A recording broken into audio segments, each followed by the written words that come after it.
নমস্কার, রত্নার রান্নাঘরে সবাইকে স্বাগত। আজকে আমি রান্না করব চিংড়ি মাছ দিয়ে কুমড়োর ঘন্ট। চিংড়ি মাছ দিয়ে কুমড়োর ঘন্ট তৈরি করার জন্য যে উপকরণ নিয়েছি, 500 গ্রাম কুমড়ো। এরকমভাবে তোমরা ছোট টুকরো করে কেটে নেবে। চিংড়ি মাছ 200 গ্রাম ধুয়ে ভালো করে খোসা ছাড়িয়ে নিয়েছি। কাঁচা লঙ্কা 5টা, নুন, চিনি, হলুদ গুঁড়ো, কালো জিরে, সর্ষের তেল। কড়াই গরম হয়ে গেছে, এবার সর্ষের তেল দিয়ে দেবো। তেল গরম হয়ে গেছে, চিংড়ি মাছটা দিয়ে দেবো।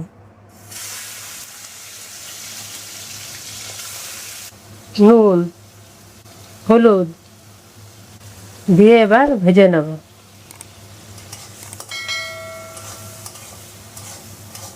চিংড়ি মাছ কড়া করে ভাজবে না, হালকা ভাজবে, নালে চিংড়ি মাছ শক্ত হয়ে যায়। চিংড়ি মাছ ভাজা হয়ে গেছে, এবার নামিয়ে নেব।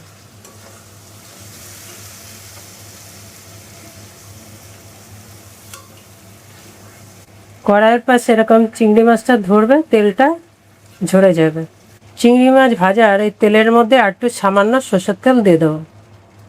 তেলে সামান্য কালো জিরে দিয়ে দেবো। এবার দিয়ে দেবো কেটে রাখা কুমড়ো।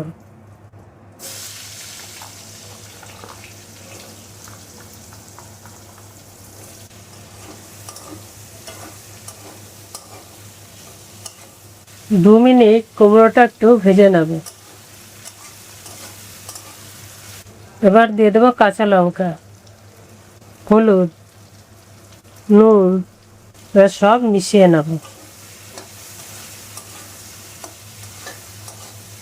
মাঝে মধ্যে একটু নেড়ে চেড়ে দেবে, নাহলে নিচে লেগে যাবে। ভালো করে মশলাটা কষিয়ে নিয়েছি, একটু সামান্য জল দিয়ে দেবো।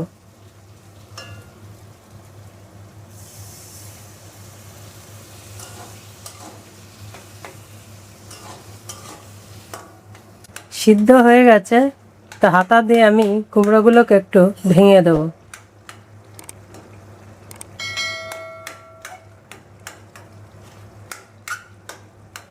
কুমড়োগুলোকে এরকম ভেঙে দেবে, তাহলে কুমড়োর ঘন্টটা এরকম ঘন টাইপের হবে। এবার দিয়ে দেবো চিংড়ি মাছ।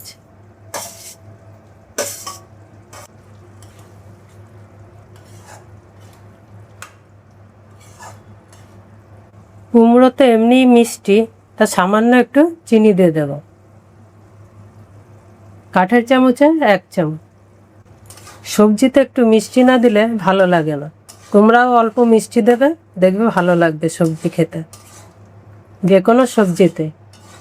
চিংড়ি মাছ দিয়ে কুমড়োর ঘন্ট এরকম তোমরা বাড়িতে রান্না করে খাবে, ভাত রুটি দিয়ে ভালো লাগবে। তো চিংড়ি মাছ দিয়ে কুমড়োর ঘন্ট তোমরা কে কে খেতে ভালোবাসো লিখে জানাবে। একদম কম সময় লাগে বন্ধুরা। তোমরা যারা চিংড়ি মাছ দিয়ে কুমড়োর ঘন্ট খাওনি, তারা খেয়ে বলবে খেতে কীরকম হয়েছে। চিংড়ি মাছ দিয়ে কুমড়োর ঘন্ট হয়ে গেছে, পরিবেশনের জন্য তৈরি। পুরো ভিডিও দেখার জন্য ধন্যবাদ। তোমরা সবাই ভালো থেকো, সুস্থ থেকো।